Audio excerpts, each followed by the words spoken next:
What's up guys, I'm Phoenix Master 1 and today we got an update notification. So let's discuss the topics in this video about the new refines, the Duma remix, and also a lot of the other changes present in this update. Feel free to let me know your thoughts in the comment section down below as well. So let's take a look at Duma's remix first. He's gonna be getting Fury 4 as a new slot A skill. Now Fury 4 might be really odd to many people, but I guess it does have synergy with his remixed Upheaval because Upheaval does have a visible attack check and Fury does increase your visible attack, but still like he's gonna be taking the recall damage and he's not gonna be making the use of the recall damage productively like many units do with Wings of Mercy, Desperation and stuff like that, because Duma himself many times is used with Wings of Mercy in his slot B because he's an armor unit, he doesn't have the best mobility. So maybe his weapon refine will also have some kind of visible attack check because he's the god of strength, or maybe in the best case scenario he can end up having on guard like Medius, but he only gives on guard to himself. But I don't really think there are many chances of that happening because it's a really recent effect and I don't think they're gonna be giving that to Duma, but still just a possibility which came into my mind when I saw Fury, because on guard does prevent any kind of recall damage from going off, even your own Fury skills. So it's just funny that I imagined the possibility, but definitely not going to be happening that. And then he has got Upheaval Plus as the remix skill. So now it does 10 chip damage to all foes at start of turn 1 instead of doing 7 damage. Now keep in mind that this effect of Duma, because it has the warding at start of turn 1, is going to be susceptible to Elamine's false start. And most of the time Elamine is going to be having more resistance than Duma, so she can actually prevent this Upheaval Plus from going off. So again, even remix Duma is susceptible to Elamine. So it does that 10 chip damage, and then in the Anima season, he can destroy the nearest offensive structure. And of course this does not affect the structures that cannot be destroyed like your ladder and your fortress. So the wording of the skill has changed now, and it is a bit better now. So previously he could only destroy the structure who was in his column, but now if there is no structure present in his column, then he can destroy the next nearest structure, which also means that because the skill has the wording similar to a menace skill, if there is no structure in his column and if there are 2 structures present on each side of the empty space, then he can likely just destroy both of those structures. So it definitely helps him with his niche, and this can be really helpful for destroying the bolt towers, the healing towers of the enemies, but again, false start is a big annoyance. And then the skill also has an effect where it is going to be having a visible attack check of Duma against the enemy, or if the foe is at below full HP, and if that condition is met, then he can have the buff neutralization against the enemies. So any kind of visible buffs are going to be ignored by Duma, and he can hit really hard himself. So Upheaval Plus is kind of okay as an upgrade. I do like the fact that he can destroy more things, but Duma as a unit is an armor, so he needs to have something that can support his allies even more, because usually the units who can support are going to be aging up to be better. So I'm really interested in how Fell Breath synergizes with Upheaval Plus and also Fury 4. So I'm going to reserve my judgment until we see the weapon refine, because this is only the half of the upgrade. So that is Duma getting the weapon refine as well this month. And then we have the other refines as well. We actually have 3 armor units this time for the refines, and one of them is going to be Idunn. So the red version of Idunn of course gets outclassed by Duo Idunn, and this Idunn only has the debuff neutralization in her weapon.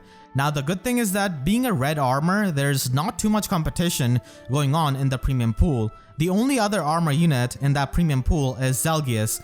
So Idunn definitely has that potential, and she can still function pretty good as a near safe unit as of right now. And if she gets a really solid weapon refine, then she could also function as a very good far safe unit, similar to how Halloween Mer just came back with her really solid weapon refine. And armors are really necessary for some game modes like Summoner Duels, for example, where you need to have some kind of far safe unit to prevent the enemy's sniping. So she could find her place there if she ends up getting a pretty nice weapon refine, and of course in AETHER's offense as well. Then we have Gharnef getting his weapon refine.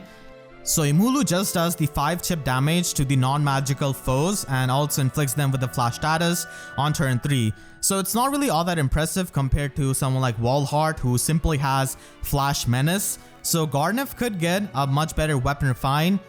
We have seen some of the Grand Tour Battle mages get decent weapon refines, so he definitely has the potential. And right now his weapon is just way too gimmicky, so that's why you don't really see him being used anywhere. And then we have got Kaden, also getting a weapon refine. And Kaden always returns the favors, so with his weapon, he can basically give the buffs that he has as an in-combat support. So panic can be a really annoying thing for Kaden because he relies on the visible buffs for his weapon. So if he could get some kind of null panic with his weapon, I think that would be really good for his support. And he can function as a pretty nice support unit when that null panic is active. Getting another support effect could also help him stand out, and he's a 5-star locked unit, so that's why he could get a pretty nice stacked support weapon refine. Like last time we saw a really good weapon refine on Ilger, that's a supportive weapon refine, so I'm hoping kind of same for Kaden as well. And then we've got Thea getting a weapon refine. And for many people, Chigore's weapon refine was kind of hit or miss. It's kind of same for Thea, but she does have Icy Melted. Yeah, the icy version of Brave Hector's weapon. So I don't think it's going to be having, the same kind of effects because Hector is an armor unit. And Thea is of course a 3-star, 4-star unit, but maybe she could get some kind of debuff neutralization or, fall-up negation or something like that.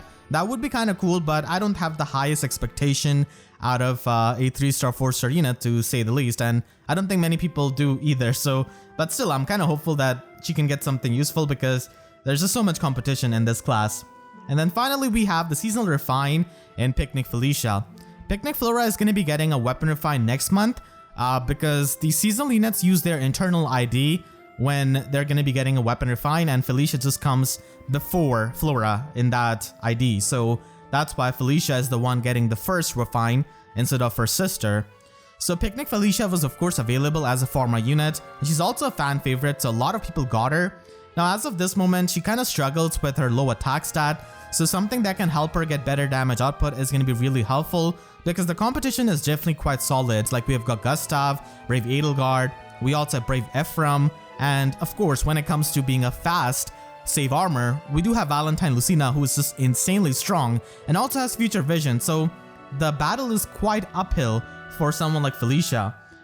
So having a more lenient weapon condition could help her. Now one thing which she has going on for her is the beast effective damage, so I'm interested in seeing how they actually double down on that or something of that nature. So Felicia definitely appreciates the weapon refine, and definitely if you got the Pharma Soul on her. So we have got 3 armor units, 1 support weapon refine, and then 2 free-to-play weapon refines in Thea and Gharnef. I'm personally the most excited for Idunn's weapon refine. I really want to see what kind of weapon refine she can get and if she can function as a much better save armor unit. And then for the ephemera units, we have got Pent, giving you the Pulse Smoke and Rally Up Attack Plus. Unfortunately, you cannot really get both of these skills at the same time, so you gotta pick either one of them. And Pulse Smoke is really good in Summoner Duels and also in Aether raids against the hardy fighter armors as of this moment, because a lot of units can have their pre-charged defensive special, which could be really annoying. So that's mostly where nowadays Pulse Smoke is used. And then Rally Up Attack Plus is always really good for arena purpose, but Pulse Smoke is definitely a lot better as a fodder, and also it's kind of rare. We don't really have this in the Divine Codes or anything like that. And then we are getting Raphael as the 5-star ephemera. So I guess this is a thing which they're going to be doing. Like last month they had Young Marth as the ephemera unit, who was a 4-star focus, and now we have another 4-star focus in Raphael. So I guess this in a way can reduce the fodder value, because for your 5-star ephemera that does cost you 300 codes, you're not going to be getting as much of a premium fodder as some other units, because all of these are 4-star focused units. Now of course I do appreciate the merge to my Raphael, as I do use him a lot. The only skill which you can provide is going to be most useful is going to be Ward Beast, which is still a 5-star locked skill. Veluria also has it, and then Ronulf also has it. So I guess it could be useful if you run a Beast composition, but other than that, for most people it is not going to be that useful of a fodder. So a lot of people are kind of disappointed that we're getting 4-star focuses, but I guess that's pretty much how they're going to be rolling from now on. Let me know what you think about this in the comments. On the one hand, it is pretty good for the people who want to get the merges on their 4-star focus seasonal projects like Young Marth, but on the other hand, it doesn't really provide too much of a fodder for the people who are not really building up that unit. And then we have Ninja Shamir, and this is going to be a really good option if you're trying to +10 merge her for Arena. And if you have her at +9 merge, then this combat manual pretty much saves you 500 grails, which is definitely pretty huge. She also has attack speed oath, which can be good for fodder, but the main weapon is a lot more useful here in Shuriken Cleaver because it can provide you the true damage that scales off your speed. And you can stack this up with Flashing Blade and pretty much get 9 true damage per hit and quad attack. So it's a very good weapon for a lot of fast axe users. And then we've got Benny. And Benny does provide you with Steadfast Lance, which does have debuff neutralization to your attack and defense, and also has a Weary Fighter. He's also a decent near save armor unit in the free to play pool, especially with the Courtly Candle build. And then we have got Soth with Life and Death and Glimmer, so those two are useful skills on budget, and he's also a popular merge project. We've got Nana then, she's also a popular healer merge project, but she also provides you with drive defense and of course restore, which is pretty unique for the healers. And then finally we have got the repositioned Man and Barst. So this Ephemera batch is decent, I guess, because of the Pulse Smoke and also because of Ninja Shamir. Raphael is going to be hit or miss for many people, but because I use him with HP stacking with Infantry Pulse and such, I will be appreciating the extra 1 HP, I guess, that I'm going to be getting with the +1 merge. And now let's move over to the other changes that we're going to be seeing in this update. So the first change is going to be to the arena, and we're going to be able to get an extra tactical retreat. Similar to how Arena Assault has got 2 tactical retreats, it is going to be the same thing for Arena as well. And this definitely makes it a bit easier to complete your arena run, especially trying to save the crest, so that if you lose the match, even after the tactical retreat, the first one, you can still have another tactical retreat. So this makes it easier to complete the run. And Arena can be pretty hard for many people depending on their core, because they will have to face Duo Crom, Duo Dagger, all of these duo units. So it could be annoying, so it's pretty nice quality of life change, I guess. And then Summoner Duels S is also being updated. Now you can actually see the 2 teams which are available for the opponent after you've banned 2 of their teams. And this is really useful for me because I just forget which teams they have left. So that makes it a bit annoying for me because then I have to like screenshot it before I move to the next section. Again, a really solid quality of life change here. As you can see, what kind of other teams the opponent has available, and then you can select your own team depending on that. They're also going to be buffing up some of the captain skills here in Erosion and Effulgence. So Erosion's update is definitely the most meta influential because previously it just prevented the save units from counterattacking, but now after the update, the captain who has got Erosion is going to be able to prevent the save skills from triggering. So just imagine a Lethality Yuri being the captain of a team and having Erosion captain skill. He's not going to be caring about your save armor unit that has got Hardy Fighter. He's just going to be able to snipe and then run away with his Canto. Now of course you could use Canto control, but the catch is that if Yuri snipes the Canto control unit, then your Canto control is not going to be triggering. So Canto control does have good synergy with the far save tanks because you can protect your Canto control unit from getting sniped, but with Erosion, it kind of changes the equation where if you're running Canto control, Yuri can still snipe that unit and not really care about your far save unit. So yeah, this is huge honestly because this is like the first time we have seen like a skill or a captain skill, I guess, it's completely stopping the trigger of his save skill. Keep in mind that Savior is an effect where you try to save a unit by overlapping their space basically. So I wonder if we're going to be seeing some kind of save control type of skill similar to Canto control. I hope not because it's a big thing. Like it completely makes your save unit a sitting duck, which is a bit annoying. But yeah, some people are going to be liking this who have more offensive strategies, who are stopped by the save units. They can just have this skill on their captain. The other people who want to play a bit defensive are not going to be liking this. And then they have Effulgence. So previously this effect only affected the allies within 2 spaces of captain, but now the captain themselves can get the +4 attack and speed, and also the debuff neutralization. Of course, Erosion is the better change out of these 2 skills, and the max favor level in Summoner Duels is going to be increased to 1900. So more rewards basically, more dragon flowers I guess. And the game will try to automatically reconnect if your connection is broken in middle of the match. So it could be helpful for the people who don't have the most consistent connection. Aetherits is also going to be having Bolt Tower upgradable to level 9, which means that Bolt Tower can now do 50 damage. so makes the arrival of Medius all too better for the dark season. We're going to be getting 2 new songs in Concert Hall, in Battle Advance from Thracia and also Advance from Sacred Stones. I believe this Advance song from Sacred Stones is actually like not something that plays in any kind of map, but I could be wrong. So yeah, that's the thing about Aether Raids and Aether Resort.